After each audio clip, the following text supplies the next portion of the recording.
Welcome everybody. My name is Jackie True and I'm the Director of Monash University's Gender, Peace and Security Centre. On behalf of Afghans for Progressive Thinking and Monash International Affairs Society, I wish to acknowledge the people of the Kulin Nations on whose land Monash University and the technology we're using today are located. I pay my respects to their elders, past and present, and as well I wish to acknowledge and celebrate all Afghans and First Australians and note our shared commitment to peace.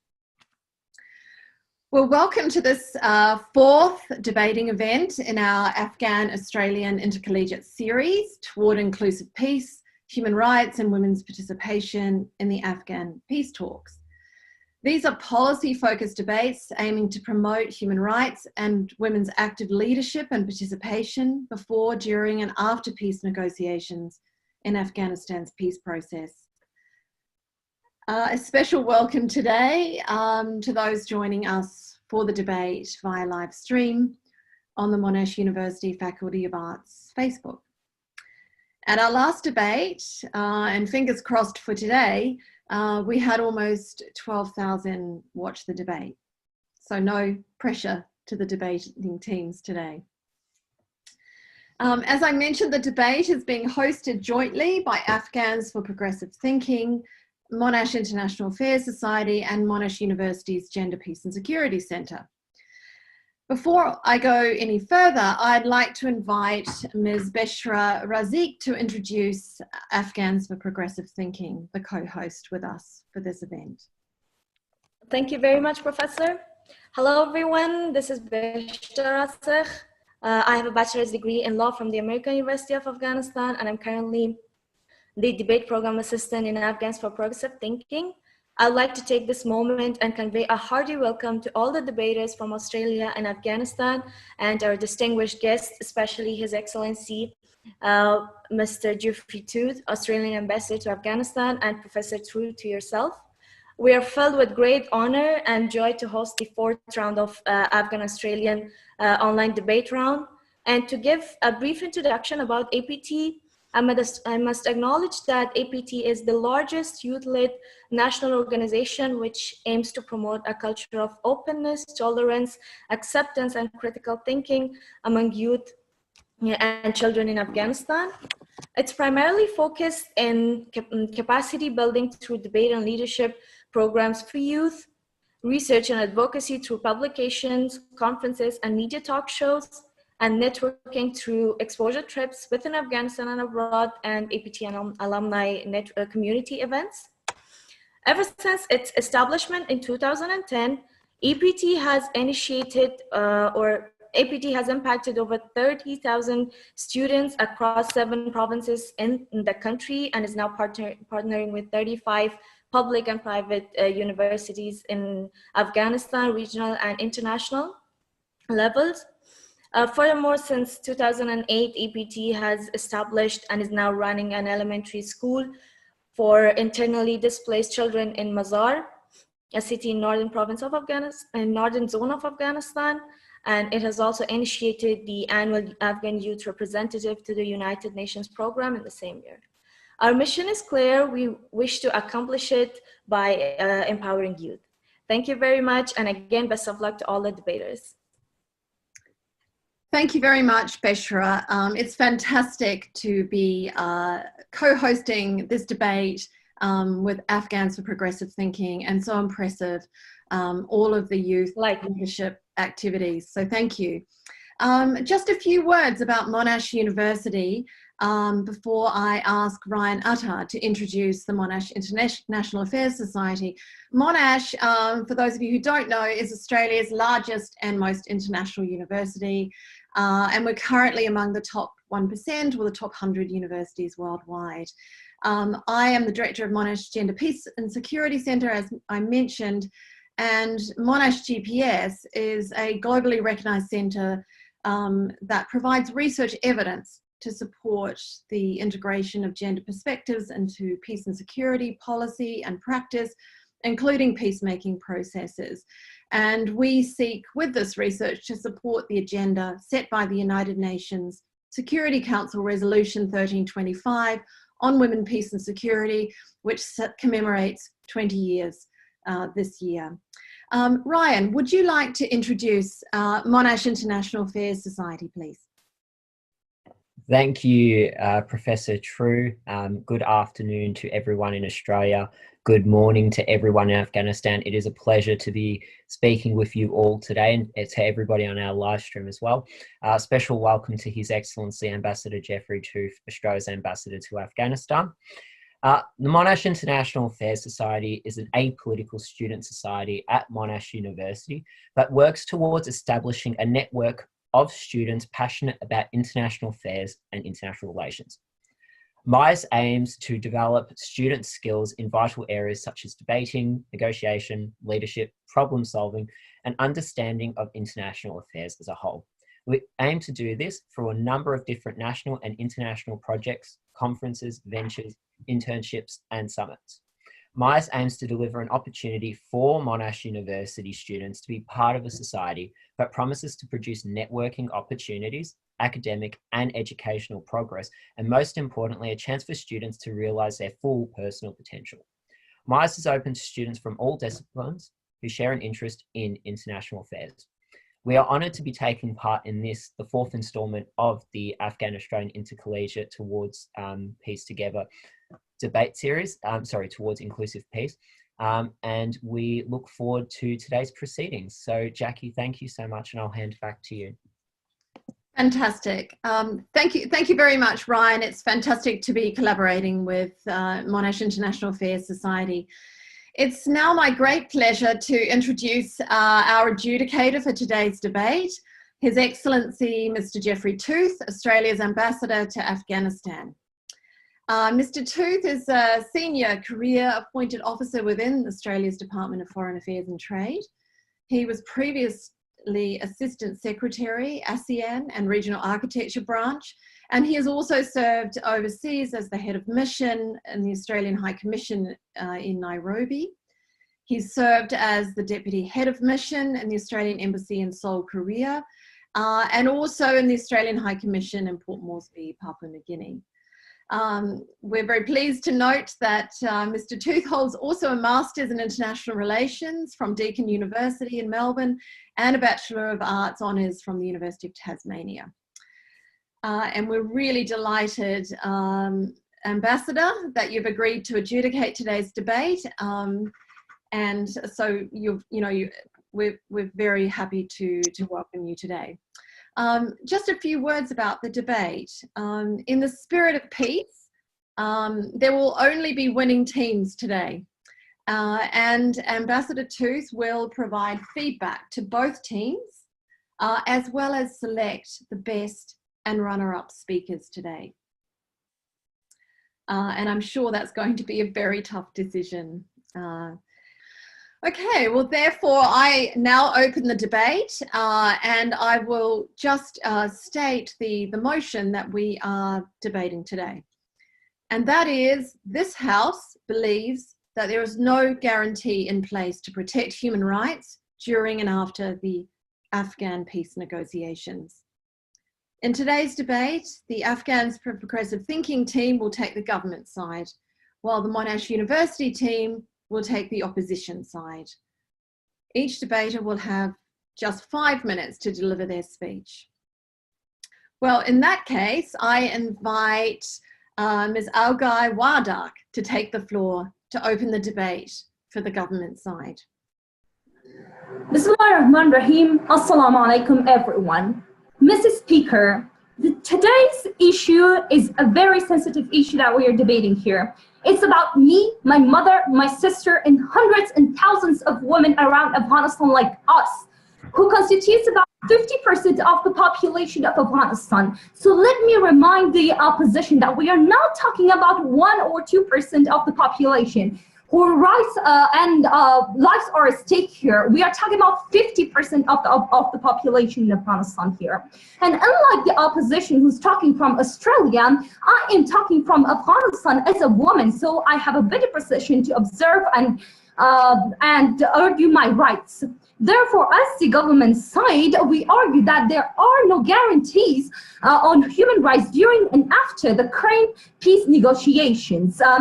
And of course, by human rights, we mean women's rights in here, and of course, by the human rights and guarantees of human rights, we mean the current situation with the current context of the peace negotiation and the people who are involved in the peace negotiations.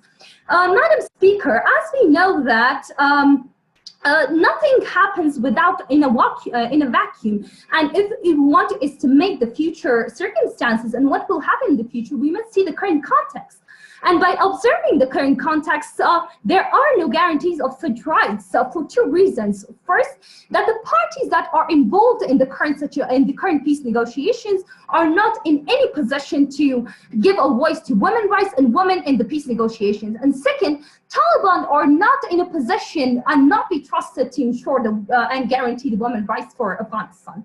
Coming to the first argument, Madam Speaker, there are three parties that are involved in the current peace negotiation. First, the Afghan government, second, the US government, and third, Taliban. Coming to the first one, Madam Speaker, we should ask that whether Afghan government is in a position to stand and defend women's rights in the current peace negotiation. The answer is no. Why? For three reasons. The first reason is the elites and the power takers who are currently in power, who are defending the peace negotiation with Taliban, are seeking powers and are warlords. And if they are given a choice to choose between women's rights and their power, of course, the answer is that they will choose the power, not women's rights. And of course, they will agree to women's rights in one condition if it's beneficial for them. The second point, Madam Speaker, women are struggling during the current government, and the status quo is achieved through very difficult struggles of women, and they're facing a lot of problems and even excluded from the substantial role in the current peace negotiations, that they're not available for the peace negotiations. Their role is just symbolic, not substantial inclusion in the peace negotiation. And third, the instability of the government of Afghanistan. We see that the current government of Afghanistan is unstable. The central government is not accepted by a lot of local regions, and the team for negotiation is not even there. And Abdullah is today or tomorrow he's leaving the team. So how can you, in such a fragile situation, expect the government to hold the position for women's rights if they are seeking power, not women's rights? The second party, the U.S. government, Madam Speaker, if we see, U.S. government has several times stated that they are not supposed to stand for the interests of women's rights and other minority groups in Afghanistan, and it's not their responsibility. The third group that we are talking about is Taliban, and how we can expect Taliban, who has been imposing anti-women policies since they come to right in 1990s and overall. Therefore, in their vague policies that are prone to interpretations, and also their exclusion of the women in the agreement of February 2020. So this all states that there is no chance of guaranteeing the women's rights. Second, Taliban are not entrusted for the policies and guaranteeing the women's rights for three reasons, Madam Speaker. The first reason is that they have an upper hand that decides the course of negotiations. They have been demanding for release of prisoners, and our government is pressured by the outside society. And also, they are pressured to choose whether to release the prisoners or not. And the prisoners are already guilty of the crime, but they're choosing to release them. Suppose if they say that we want, in order to bring peace, we want to cancel women's rights, they will, our government will agree to them. And they have, Taliban have shown no good faith toward peace in Afghanistan. And they have overly imposed and violated women's rights since they have been. Thank you very much. I now invite the first speaker, Imogen Kane, to take the floor to open the debate for the opposition. The opposition just wants to make it very clear the topic we are discussing today in regards to focusing on the protection and guarantee of all human rights, including women's rights. And the way in which this will be achieved doesn't solely rely on the three parties mentioned in the Prime Minister's speech, speaking of the US, the Taliban and the Afghanistan government. One group has been solely left out, and that is the Afghani people themselves, which is something that I intend to expand upon within this discussion. Also, just on another point, the US has made it clear during recent discussions that their withdrawal will be conditional on the upholding of human rights, which will include women's rights. This will be achieved both through legal mechanisms internationally and through societal consensus of the Afghani people, which I shall go into now. This topic raises key questions regarding 1, what is a guarantee? 2, what lessons can we learn from previous peace agreements? And 3, how can a guarantee apply both during and after the intra-Afghan peace negotiations? A strict dictionary definition of guarantee is limiting, as it undermines the success of achieving a peace agreement in the first place should human rights breaches occur in future, and diminishes the importance of governmental and societal willingness to create consensus. A guarantee's strength is not limited to the legal enforcement mechanism behind it, such as sanctions or military intervention, however they are useful. Rather, it is the local monitoring and enforcement of human rights by everyday citizens that truly matters. And I believe that this point has not been explored yet by the Prime Minister. Let's examine history a little bit to help illustrate this point. And yes, it is relevant to look at previous peace negotiations. The Colombian peace process between the Colombian government and FARC in 2012 culminated in a landmark peace agreement in 2016. However, the failure of the peace plebiscite, which saw 50.24% of the population, that is over half, vote against the peace deal, is of significant importance. While the deal achieved Senate approval, strong public opposition saw the election of an anti-peace candidate in 2018, who was unraveling the agreement. This deal demonstrates how legal guarantees of human rights have limited power without public support. It is ultimately societal consensus in partnership with legal guarantees that underwrites the ability for human rights to be protected and therefore guaranteed long term. The people do have agency and influence. We should learn the lessons of Colombia when discussing human rights in the Afghan peace process. Afghanistan has a history of conflict from the Soviet Union in 1979 to the United States in 2001. The Afghan peace negotiations provide an opportunity to end hostilities and begin the ongoing process of restoring and protecting human rights. Please pay attention to the term that this is an ongoing process to achieve human rights. Public polling indicates that 88.5% of Afghans either strongly or somewhat support efforts to negotiate peace with the Taliban. In addition to this, current societal attitudes indicate that post-war Afghanistan will support the establishment of human rights from the grassroots level. Equality, regardless of ethnicity, class, and religion, is supported by 78.9% of the population, and women's rights itself on a very similar 78.5% of the population support. Societal consensus that will go towards guaranteeing human rights for all. We must acknowledge that human rights come in a variety of forms. As security increases, so does the ability for the Afghan people to exercise their economic rights, civil rights, and so on. By ending the conflict that plagues Afghanistan and utilizing public support for human rights, we can support the existing legal protections that guarantee human rights to ensure long-term success. To be clear, we, the opposition, are saying that human rights guarantees cannot be narrowly defined by a clause or a legal treaty or agreement. Instead, legal mechanisms must have a broad societal consensus to ensure they last beyond the current political climate or ruling party.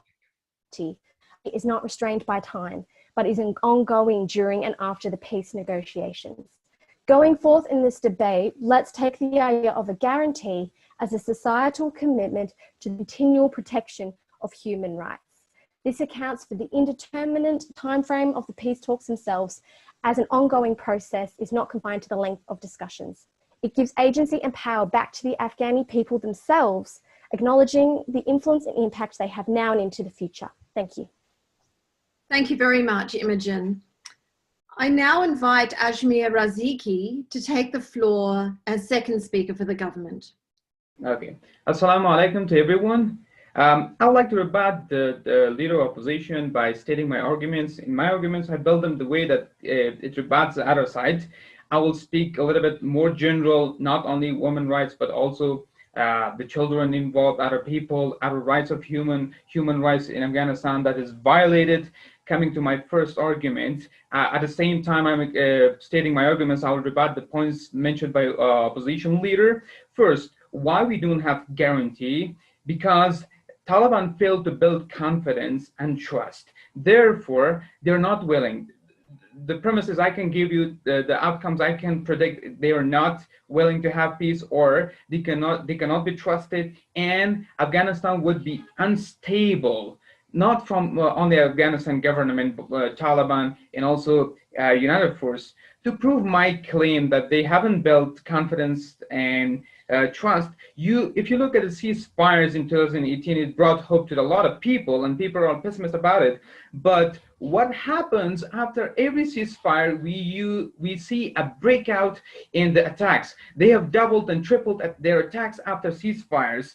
And when government wants them to have permanent ceasefire, they refuse.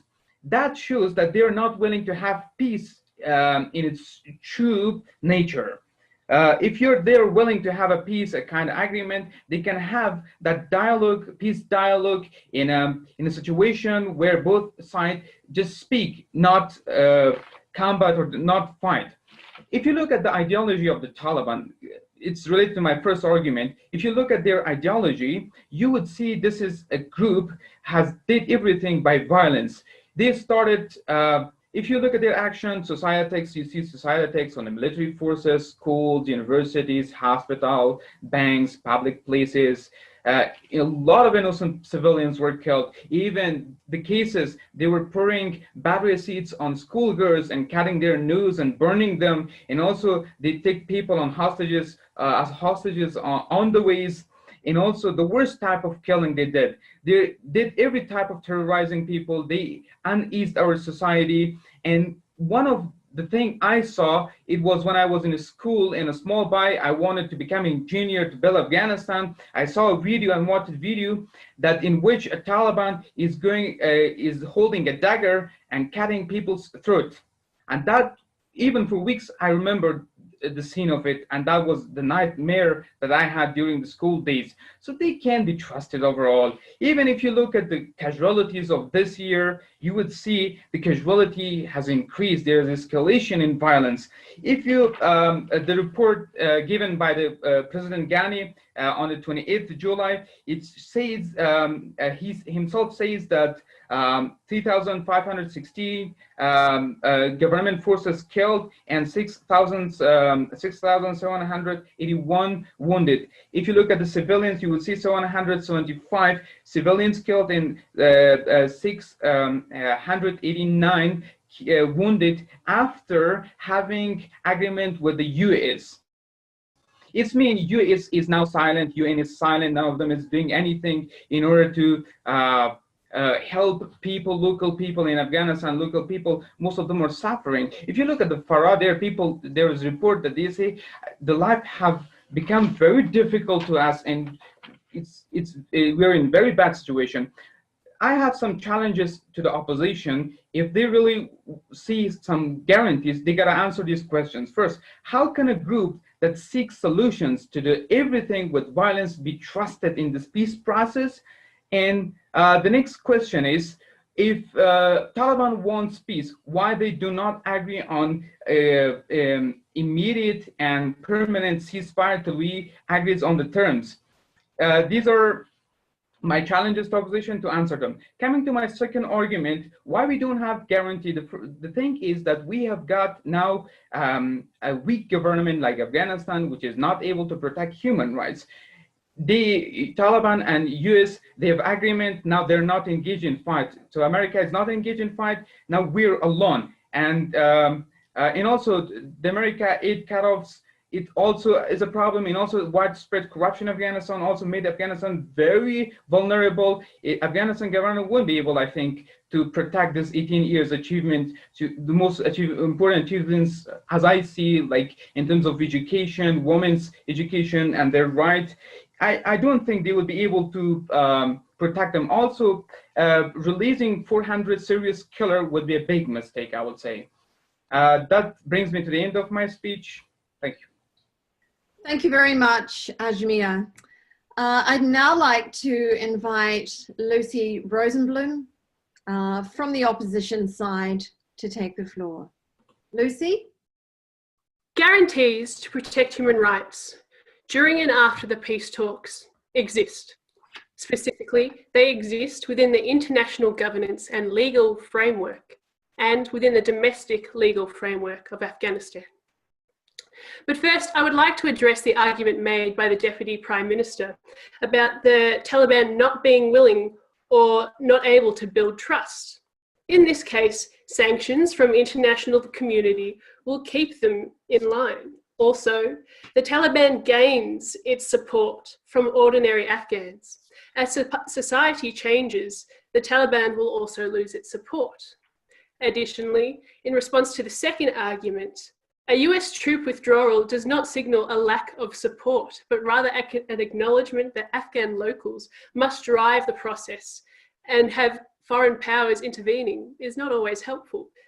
There is considerable support by the international community for Afghan civil society and the threat of sanctions if breaches occur.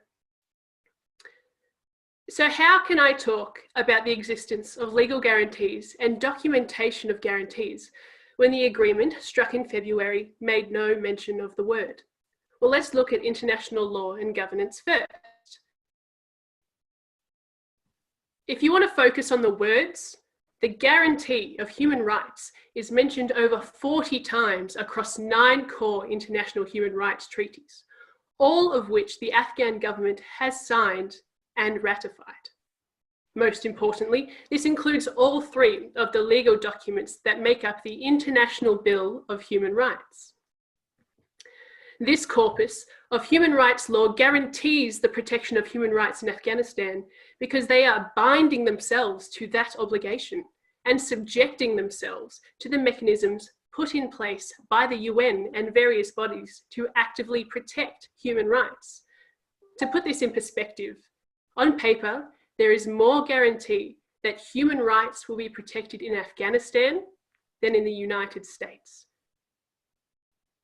Additionally, there is a plethora of bodies that have worked to install frameworks and programs within Afghanistan, and many countries, Australia included, all use soft power relations to further promote and ensure the protection of human rights. But what about the Taliban? They aren't the ones signing any of these documents. Well, as I've said earlier, the international community uses sanctions as a way of ensuring the protection of human rights. So guarantees exist. But then the obvious question is, how effective are they actually? My response to that is, in an anarchic international system, how much more effective can they actually be? The primary principle of international relations is state sovereignty. No country has the right to tell another country what to do within its borders. Therefore, we can only rely on diplomacy, treaties, trade, and aligning interests to create change. Therefore, the agreements and laws I mentioned earlier are as practically effective as they can possibly be. The Security Council, the most powerful body on the international stage, has already used the full extent of its practical, effective power from Article 41 of the Charter to use sanctions and Article 42 to use force against the Taliban. So now let's look at the domestic legal framework, the rule of law. The rule of law can be simply understood in 2 limbs. Firstly, that human rights become part of the domestic legal system. And that is largely the case in Afghanistan. The guarantee to many essential human rights are entrenched in the 2004 Constitution. The Afghanistan Independent Human Rights Commission is also entrenched. In recent years, there has also been the introduction and reinforcement of laws, for example, against torture and violence against women. There is also specialist courts and commissions for human rights specific issues, Therefore, on paper, the guarantees to protect human rights within the domestic legal framework exist. However, I don't pretend to sit here and know how another country's legal system practically works. The effectiveness of these factual domestic guarantees is at the heart of the second limb of the rule of law, becoming widespread actual practice. And in this regard, it's hard to deny that there's much to be desired. But the fact that the rule of law is weak in this regard does not mean that it has not and is not getting stronger, as the member of the opposition will soon talk about. Regardless, the fact remains that guarantees do indisputably exist. Thank you.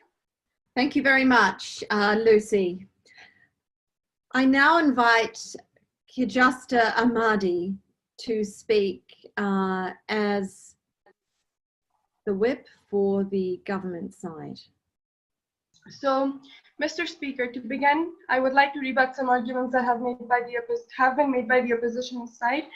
I heard the leader of opposition mention statistics to support her point that 88.5% of Afghans are actually in support of this peace process. However, we cannot ignore the actual situations that exist to bring about these statistics. Let's look at this, that the 88.5% of Afghans are actually willing to risk their lives in order to bring peace. That's how much importance it holds for them.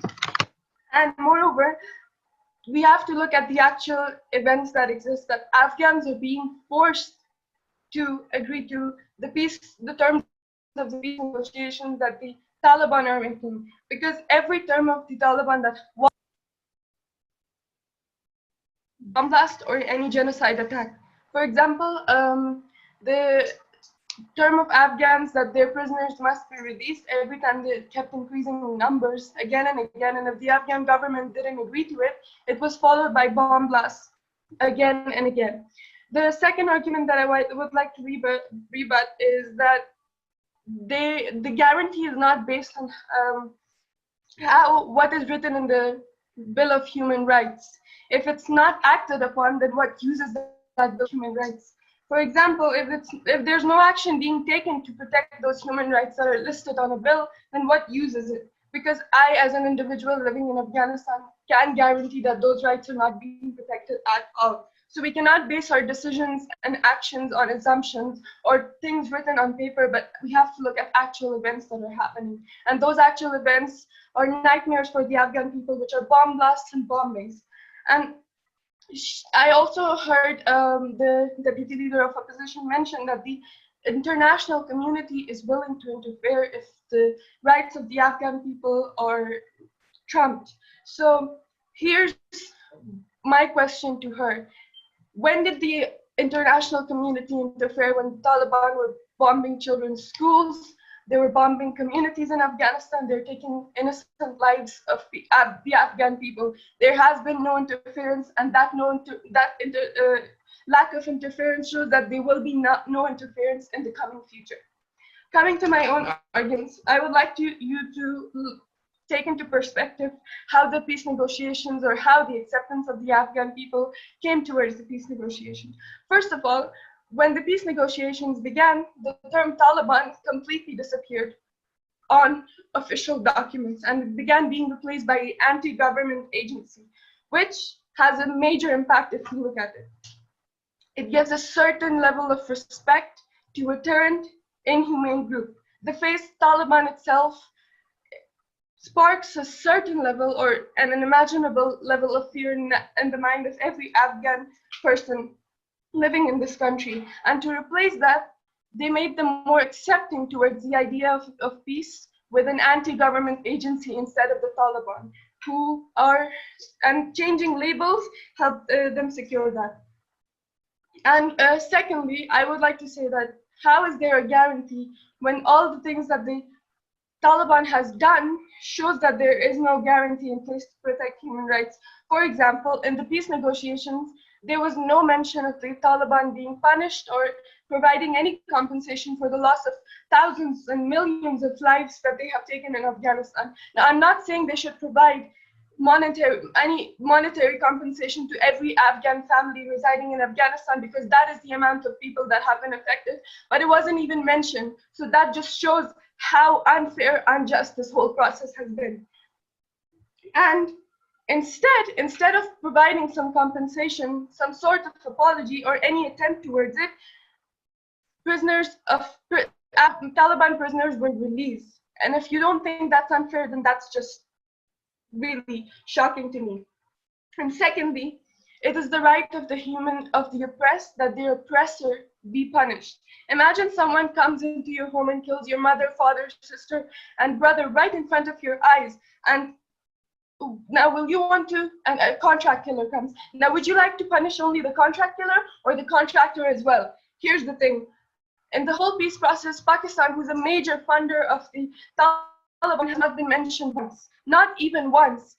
They have not been even mentioned, let alone to be held accountable for it. So that just shows how the whole process has been utterly absurd and not very transparent to its core. Because the major funder of Taliban has not even been mentioned. So the fear that every Afghan has in their mind that through the peace process, Pakistan will gain a certain level of control in the region will become a reality and has started to become a reality. From my perspective, the peace process is nothing but a bureaucratic diplomatic invasion in Afghanistan. Thank you very much. Thank you very much, Kajasta. I now invite the member from the opposition side, Dean Antos, to speak. Thank you. I'd like to thank the Speaker of the House. Firstly, I'd like to address, we have heard from the previous member of the government who stated that 85% of Afghans are ready to risk their lives for peace. As well, they also stated that when action is not taken to uphold international law, there will be international sanctions which will harm its citizens. And this in part is true. That is why the US is looking to withdraw its numbers and move to soft power to bring the Taliban in line. The central question to ask is whether there is public support for human rights at grassroots level, which I will elaborate shortly. With international support for the rule of law and an Afghan civil society movement with 85% of Afghans willing to risk their lives for peace, this will entail them working together. The US can both contribute to human rights and while not actively furthering the conflict. There is an acknowledgement that Afghan locals must drive the peace process. So now I'd like to move on to my substantive argument. We have previously discussed the confines in which guaranteed peace exists. As noted by the leader of the opposition, it is impractical to believe peace is guaranteed in any context, much less so within a nation that is coming out of 4 decades of war. There will be instability, not only during the peace process, but especially in its aftermath, as peace not only means an absence of violence, but also the strength of a society to rely on the rule of law, its democratic institutions, and civil society. The continued conflict in Afghanistan adversely affects women and girls and universally creates humanitarian harm, as it prevents economic and political development. The process of protecting human rights is solidified in political and economic reconstruction, which begins with ending conflict. It is then continued by the expansion of social and economic opportunities, driven by the people, driven for the people, all underpinned by the support of the international community in addressing potential power vacuums. The strength of a guarantee is the consensus in the fact that people believe in the importance of a peaceful outcome. Civil war in its various iterations has torn Afghanistan over the past 40 years. However, it is important to understand the many new realities in the country today. Having experienced an era of societal transformation, 75% of the population is under the age of 35. They have grown up in a democracy and have a different set of expectations and principles from those of their parents and grandparents. Afghans have benefited from national and international education. Members of that generation are now in positions of leadership. Afghanistan has also experienced the transformation of female citizens from victims of institutionalized discrimination under the Taliban regime to empowered and engaged contributors in all spheres of society and politics, playing a pivotal role in the economic growth and national security. This has led to the World Bank recognizing Afghanistan as the top reforming country in improving its business climate in 2018, with $1 billion worth of exported products realized. As such, the history of foreign interference with the Soviets and the US shows us that change is only possible from Afghans themselves. This is where the power of a guarantee comes from. The peace process of norm settings is born from grassroots civil society movements. Hundreds of thousands of Afghan women, for example, have joined the grassroots online campaign, My Red Line, to speak about the freedoms and rights they are not willing to give up in the name of peace with the Taliban. This movement has received support from UN Women as well as President Ghani. It must also be noted that civil society cannot do this alone. The international community will also look to guarantee human rights to build upon the economic, social, political, and developmental gains which have been achieved since 2001. US Secretary of Defense Mark Esper, as well as the Secretary of State Mike Pompeo, have publicly interpreted the February deal to mean that the US departure from Afghanistan is, in their view, conditional. Furthermore, the United States still has interest in Afghanistan, such as preventing the country from becoming a sanctuary for international terrorist groups, as well as averting the regional instability, as Russia, Iran, Pakistan, India compete for influence in Afghanistan. These international interests will help guarantee the aversion of a major human rights crisis. Ultimately, the peace process with its numerous domestic and international actors and special interest groups will take time to come into fruition. The one guarantee that exists for human rights is that Afghans themselves are willing to make peace for each other. Thank you. Thank you very much, Dean.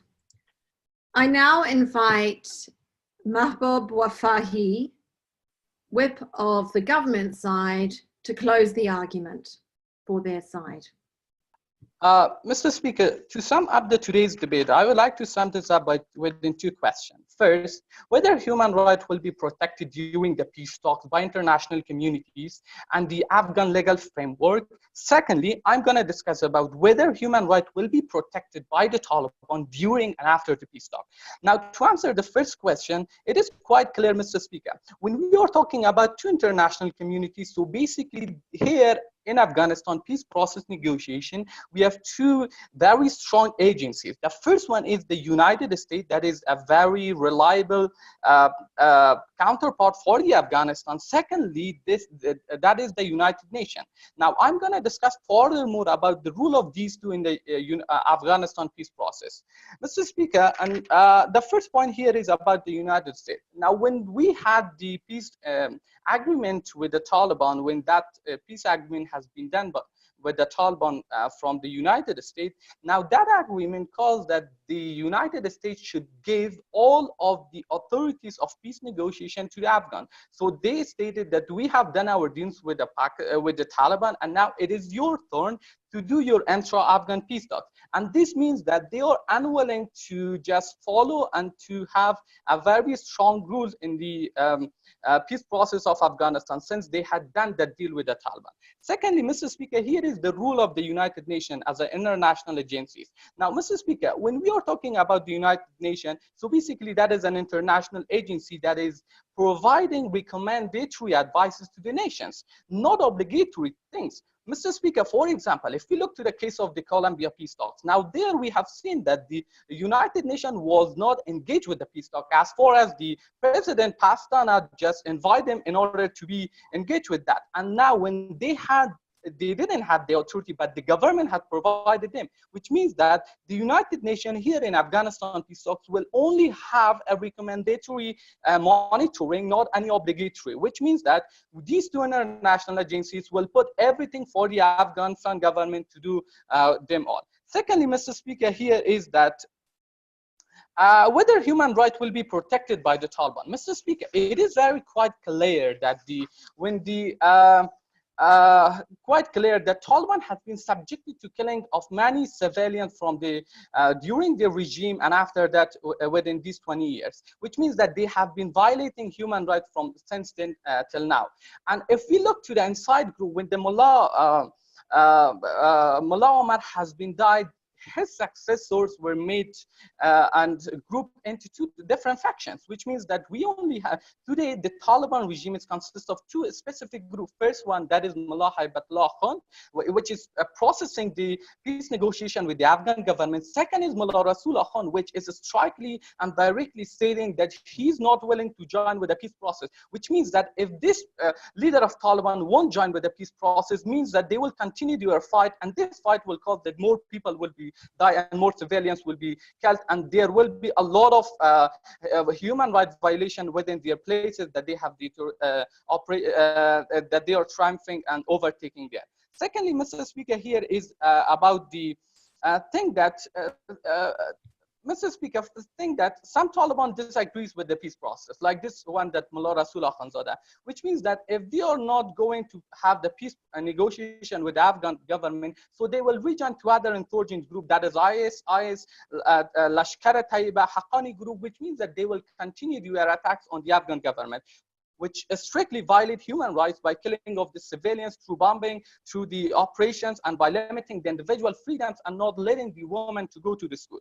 Now, Mr. Speaker, here is two things to mention about the other side of the house. They've stated about the international community's regulation and the rule of law in Afghanistan, which means that the opening opposition stated that Afghan citizens will condemn deal with which there is no guarantee. This argument has been continued by the closing opposition too. Here is one thing to about Mr. Speaker. According to the statistic by the South Asia Peace Study, in 2019, 65% of Afghan women believe that it's better to compromise their rights in order to bring peace, because these women are not in Kabul. These women are outside of the Kabul, and they are not willing to lose their sons. They are not willing to be widowed, and they are not willing to lose any of their relatives. That is why we do things. Now, secondly, Mr. Speaker, about the publicity reaction which made by the other side is that according to Afghanistan statistics currently, we do believe to have a peace process rather than to compromise individual. Women outside of the Kabul are willing to do this.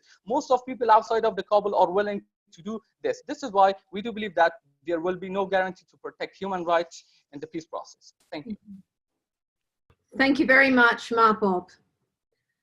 I now invite the whip for the opposition side, Stephen Christopoulos, to close their argument. Mr. Speaker, what I'm going to do today is I am going to summarize the main arguments made by the members of the government, and I'm going to show you why there is indeed a guarantee. Let's begin with the Prime Minister. The Prime Minister made a very specific mention to women's rights. In fact, the majority of the argument was essentially centered around women's rights, and the argument that the main parties to the negotiations, being the Afghan government, the US government, and Taliban, are power hungry and they don't care about ordinary citizens. Now, this is clearly not true in relation to the series of legal mechanisms that have been created both at the international, national, and local level. We can see how at the national level, the Afghan Constitution of 2004 and the Afghan Independent Human Rights Commission protects the rights of all citizens, including women. We can also see that at the grassroots level, campaigns like My Red Line have created systems where ordinary women can stand up for their rights, and so that the power of enforcement of these human rights is done at a grassroots level. It is done by Afghans themselves. If we look at the Colombia-FARC deal of 2016 and its subsequent dismantling in 2018, you can see quite clearly that the argument that essentially a line in an agreement will somehow solve all of our issues is not true. What is required is societal consensus. And it is quite clear by the statistics presented by the leader of the opposition that that societal consensus exists. Now, the Deputy Prime Minister made, their fundamental argument was that the Taliban cannot be trusted, that they will kill and that they will continue to violate any agreements. However, this seems like a very interesting argument and one that has an element of hypocrisy to it. You're arguing firstly that an agreement won't work and that the Taliban is essentially cannot be trusted because they're going to keep violating it. And yet at the same time, you argue that an agreement is necessary and it will be the driving force behind providing human rights. Furthermore, they're saying that the US's presence in Afghanistan has created corruption, but at the same time, if they left, it would create a power vacuum. So they're saying both that the US should leave and that it should stay. It seems to me as if the US's presence is both necessary and will be continued because the US Taliban agreements made in February guarantees that the US will continue to provide a presence in Afghanistan. Now, the member of the government made some interesting points, but they were largely irrelevant to the debate. There were comments about compensation and about an apology, about the fear factor relating to the name of the Taliban, and about Pakistani funding. All of these are very, very important issues related to post-war reconstruction. But fundamentally, reconstruction can only occur when there is an end to the hostilities. And so surely the member of the government is actually agreeing with the opposition that the peace process, the creation of these US Taliban agreements, and the legal mechanisms, both at an international and at a national level, will not only guarantee human rights, but will allow for the reconciliation process which they have clearly asked for.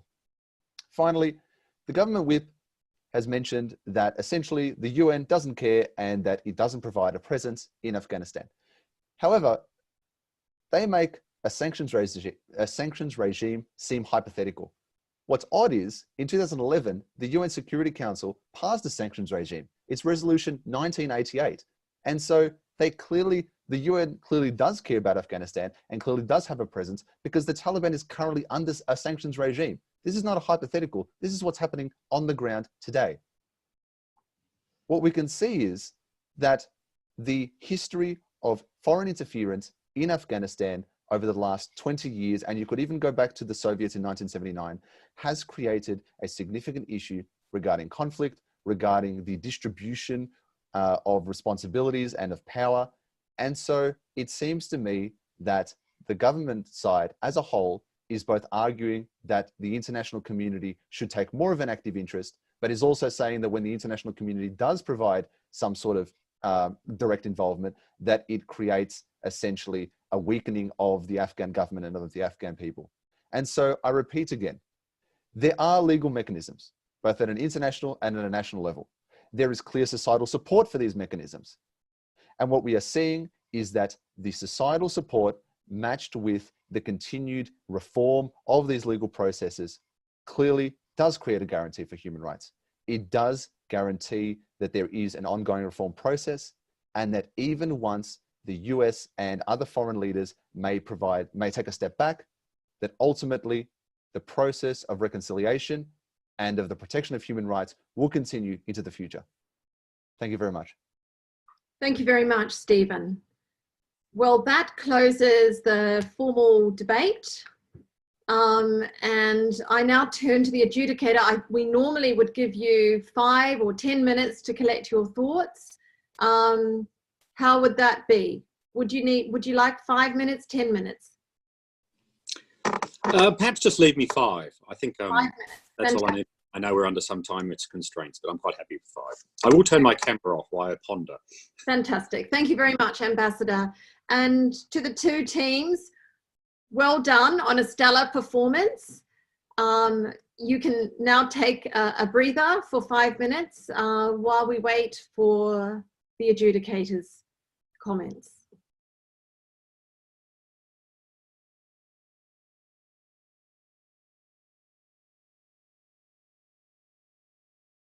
I'd now like to invite our adjudicator, His Excellency Jeffrey, Australia's Ambassador to Afghanistan, to provide his feedback and also debate. My thank you. And can I start by warmly congratulating all for their involvement today in the standard of the debate. Before I begin with my comments, can I express my admiration for all those involved in the organisation for today. Afghans for Progressive Thinking and Monash University should be warmly congratulated and encouraged to continue. It is an extraordinary thing that we can have events like this with participants in Afghanistan and in a lockdown Melbourne because of COVID, and in my case, Canberra. I'm away from my embassy for now, but I intend to be back there soon. But as an ambassador keen to build linkages between our countries, I can only strongly welcome these types of interactions and hope they continue beyond this series to embrace other events, hopefully including when the world allows more personal contact, to get our students together to talk these out in person. I've met some quite extraordinary young people in Afghanistan. By my definition, young is in the 20s and 30s, as well as those are much closer to my age, Nick. They're engaged to such a high degree in all levels of society, and it can only be benefit of getting those young people, including some of those involved with today, together with ours to talk about these issues and bring common experience and education and understanding together. So let me begin my comments with a few general short remarks before providing feedback on individual speakers. Obviously, there can hardly be a more important topic to discuss than this one. It's absolutely vital, of course, for the Afghan participants in this debate. This is central to your future, to your prosperity, to your security and that of your families. But for all of us, human rights in Afghanistan matters. This is about universal principles that should be of concern to all. Human rights are absolutely central to Australia's approach to international relations, as they have been and are for many other countries. The Australian public sees it as core to how we structure our approach to conflict, how we structure our approach to development, and all our aspects of our international relations. And there's a reason for that. It preserves a community. It's shown to be effective to pursue human rights and to ensure that human rights are protected both in conflict situations and in post-conflict situations. We know that engagement of women in peace negotiations and in development activity. We know that the protection of the rights to education, the rights to employment. We know that when these things are protected, that prosperity and development follow. So it is, of course, vital to see those processes protected in the Afghan peace process. I've been involved in a number of peace processes over the years, in Bougainville and in South Sudan, where I was Australia's first ambassador. These peace processes are fragile. And there is often a tendency when hard issues are confronted in the peace process to abandon core principles of human rights to allow for compromise and the like.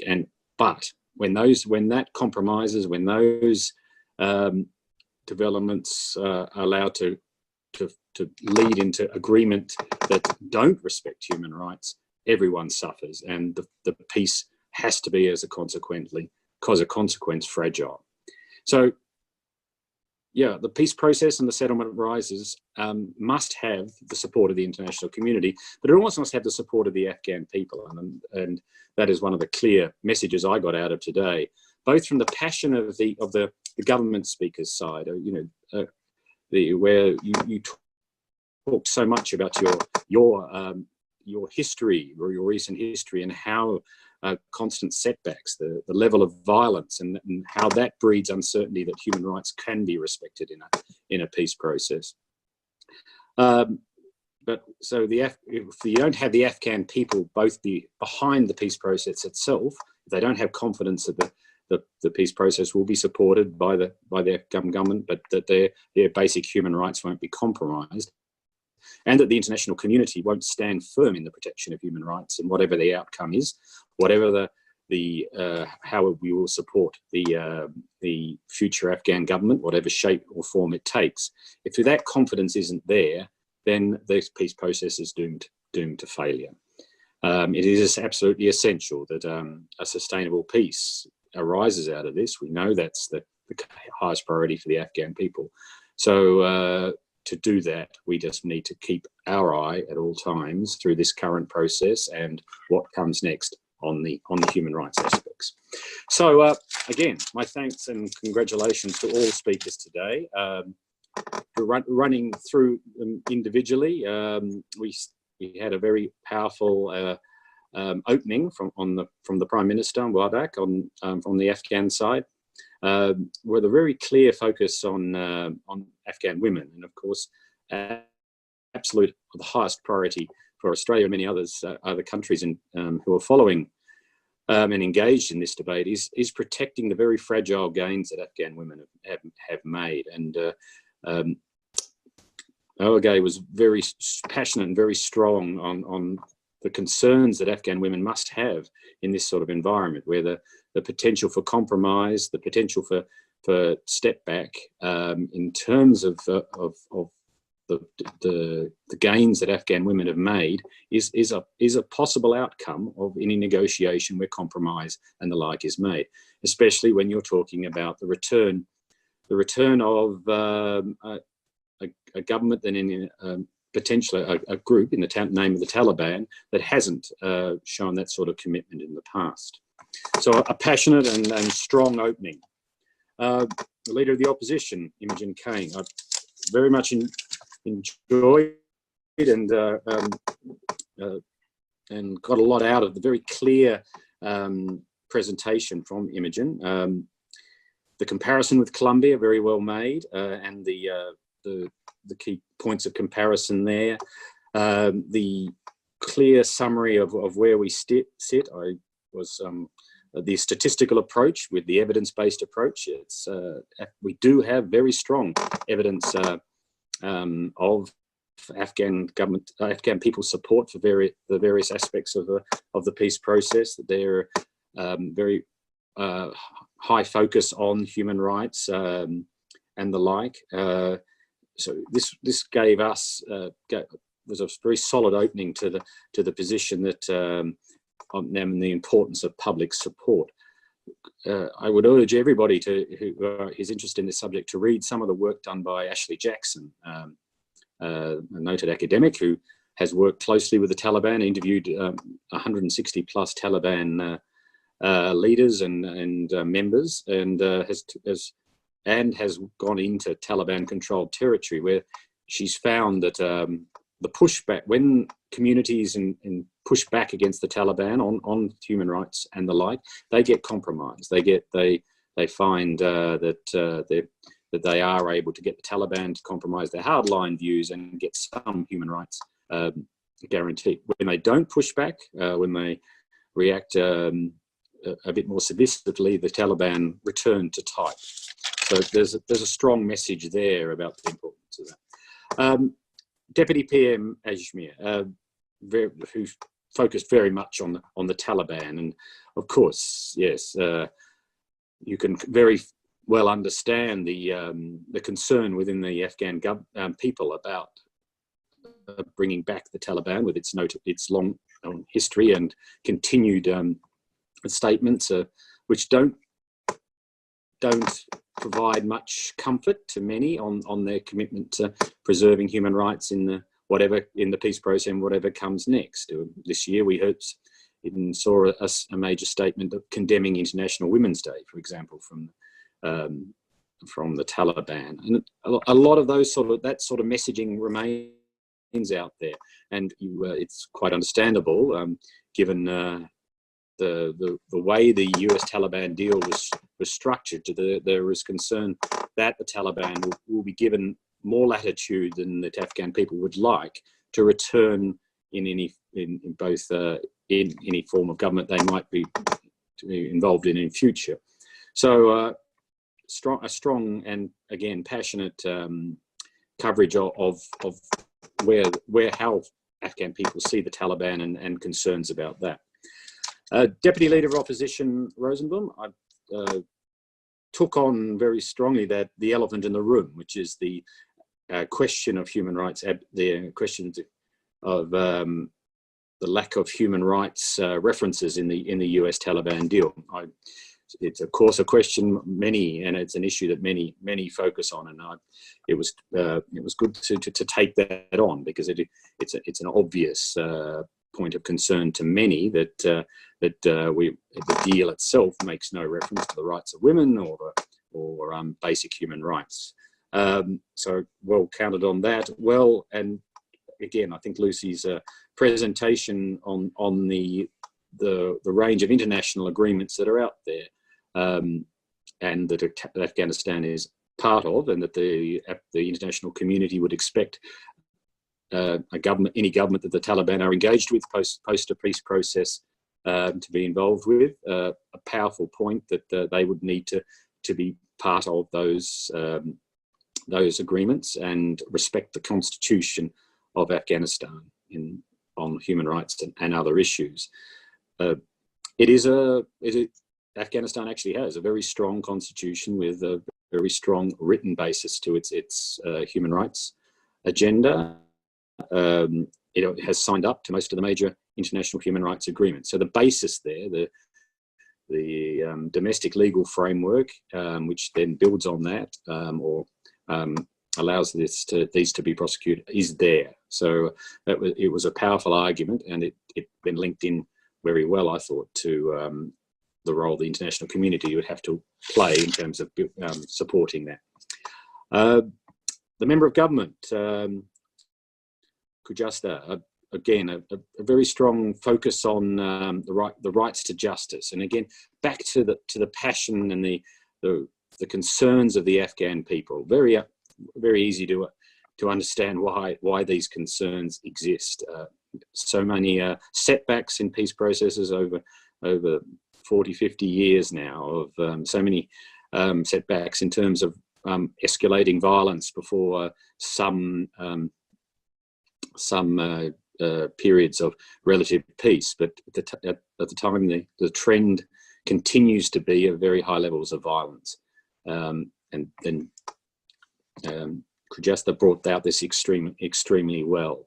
Again, also very heavy focus on actual events. And it was good for her. I thought she did well to bring out, again, the role of perhaps regional countries. You mentioned, of course, Pakistan, but others are important players in this as well.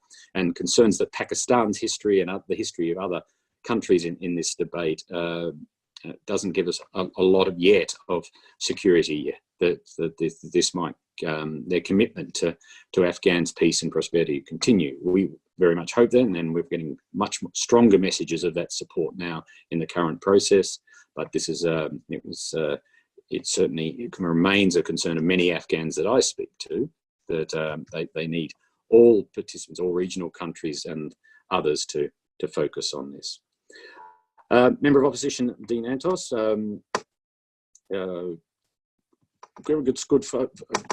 good to hear the focus on the success. And it's too often that we talk down progress in Afghanistan. There are numerous areas where there's been some very positive developments. Women have made very significant advances. Of course, I get back to the fragility of a lot of that, but there's a lot of evidence of growth. We have a growing middle class. We have more rights being protected across the community. We have much more engagement by women in education and the like. So to draw this out, to talk about the successes of the last 20 years since 2002 as an indicator of optimism about what might come next, I think is a powerful point. It's important, that he drew out again that the guarantees that the international community is making to remain engaged, and these are both key points. And of course, it's a commitment that the Australian government has as well. To the summing this up, the government whip, Mahbub, a very clear summary of all the points that were made before, and dealt with quite clearly with some of the points made by the opposition on things like the Colombian peace talks and the like.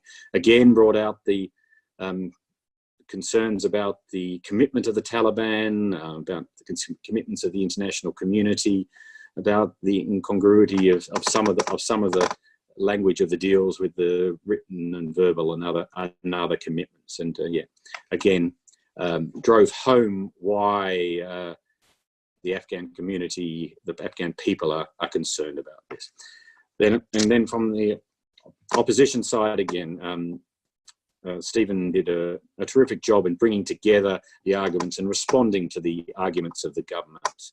And again, back to how important it is that the international community is part of the solution. Responded well on again, built up the argument of the success and the progress made on women's rights. Responded, brought up quite well. Yes, while his core criticism of the government was of the counter arguments being presented. It's something, both the US should stay and should leave, but it should remain engaged. And yes, symptomatic of an incredibly complex situation, and I thought that was brought out particularly well in the debate.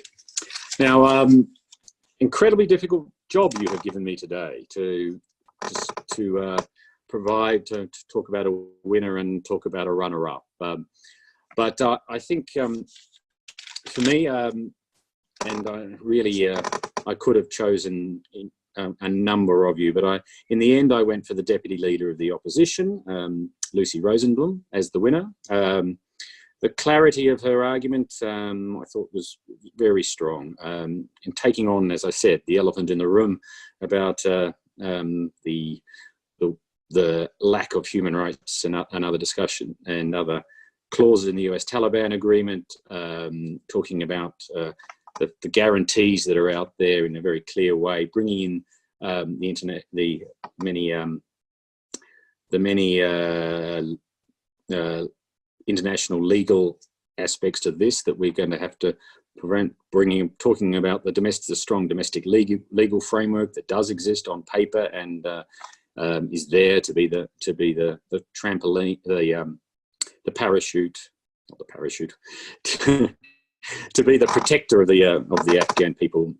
Yes, I was impressed by the clarity of her argument and how she responded both to some of the core arguments made to suggest that the peace process cannot lead and protect human rights in the end. And as a runner-up, I came away thinking the government whip, Mobob, very impressed by the way he brought together the core arguments of the government from the Afghan side, the concern about of the many failings and fragilities in the system. I thought presented very clearly on all those fronts, and I thought brought together the arguments made by his three team members very, very clearly together. So, but can I say, well done all. You're all winners from where I sit. I hope that you all remain engaged, you remain in contact with each other and with the Australian Embassy and the Australian international community, academic and otherwise. Keep following it. It is vital that we all remain engaged on Afghanistan and its future. It's only with that we can possibly hope to advance this in the way that it must advance. We must have peace soon in Afghanistan. It's quite crucial to Australia's national interest and into the regional national interest, and of course to the ultimate victims, the Afghan people. And without peace, they cannot have the development and prosperity that they fully deserve. So my congratulations to you all, and I look forward to meeting you again in future years. Thank you very much, Ambassador. We greatly appreciate those comments and that very tough decision. Given we had 8 excellent debaters this afternoon, we really appreciate the individual comments. I'm sure everybody is thrilled with the feedback that you gave them individually and the really important context that you brought to the overall debate with regard to the importance not only of the Afghan peace process, which is ongoing, but the point that you made, which I think is really why we're all here today, that human rights matter to all of us, and human rights in Afghanistan matter to all of us, and not only those of you who that matters to every day, but it also matters to those of us living in Australia. I'd now like to invite my colleague Mohammed Ajmal from Afghans for Progressive Thinking to make some closing remarks. Thank you so much, Professor Jackie. I would like to take the opportunity and congratulate all the debaters for a wonderful debate, and also congratulations to the best speaker and runner-up. Thank you, Mr. Ambassador, for your time and educate today's debate round, and also providing your feedback and comments. Australian Embassy has been a great partner of APT and have always supported our vision and programs in Afghanistan. Thank you so much, Professor Jackie, for chairing today's debate round, and also Ryan for moderating, and also all other colleagues from Monash and EPT for making today's debate round possible. We are really grateful for our partnership. We look forward to organize the next debate in near futures. And thank you so much, everyone, for joining and giving your time. Have a great time, everyone. Thank you so much. Thank you very much, Ajmal. I'd now like to ask Ryan Allard, the President of Monash International Affairs Society, to make some further closing remarks. Thank you, Jackie. Thank you, Ajmal, and especially thank you, Your Excellency, for adjudicating today's debate. We really appreciate it, and thank you so much for the words of wisdom in regards to this topic. Congratulations to all the debaters. This is the 4th time we have run this debate, or in this debate series. And it's fantastic to see all the ideas that everybody brings up. As I said at the start of the debate, an aim of the Monash International Affairs Society is to inspire future world leaders, but also to facilitate discussion, debate, negotiation, and to bring up ideas on a wide range of topics. And what you have all done here today has been incredible. Special congratulations to Lucy on receiving Best Speaker, and to Marbob on being runner-up as well, but also to all debaters on all the hard work you've put in the past few weeks.